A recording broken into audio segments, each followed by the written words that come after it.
nous avons déclenché le 16 mars dernier, donc il y a 2 semaines maintenant, le plan de continuation d'activité, c'est-à-dire un mode de fonctionnement réduit aux actes et aux audiences strictement nécessaires pour la juridiction, et donc pour le tribunal judiciaire de Saint-Denis et également les tribunaux de proximité de Saint-Paul et Saint-Benoît.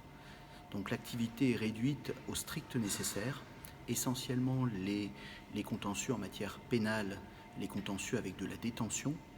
S'il n'y a pas de détention, les dossiers ne sont pas jugés en matière correctionnelle, ils ne sont pas jugés. Tribunal de police non plus.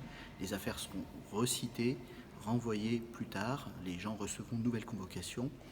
Pour ce qui est du civil, les dépôts, tout ce qui était audience, qui était fixé, et les dossiers qui sont en état d'être jugés peuvent être déposés par les avocats en matière civile, il n'y a pas de difficulté, et ils seront jugés par les juges, mais les dates de délibérés sont beaucoup plus lointaines que d'ordinaire, simplement parce qu'il y a des problèmes de notification, il y a des problèmes de mise en forme, on est en effectif extrêmement restreint, et il y a des problèmes après de signification par les huissiers. En matière civile, c'est restreint. En matière de divorce, les dossiers qui sont en état peuvent être jugés également, ils sont jugés.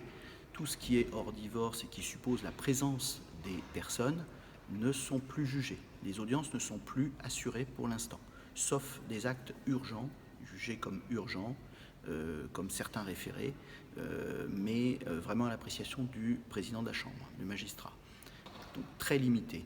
En matière commerciale également. Alors en matière commerciale, après avoir dans un premier temps fermé le tribunal de commerce, nous l'avons réouvert, mais réouvert en mode très réduit en activité, essentiellement des actes très urgents, et parmi les actes urgents, les procédures d'ouverture de redressement judiciaire, donc les déclarations de cessation des paiements, pour pouvoir, l'idée c'est de pouvoir faire payer effectivement les salaires aux salariés lorsque l'entreprise n'est plus en mesure de le faire.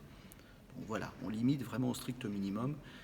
Tout ce qui est activité de comparution immédiate continue à fonctionner.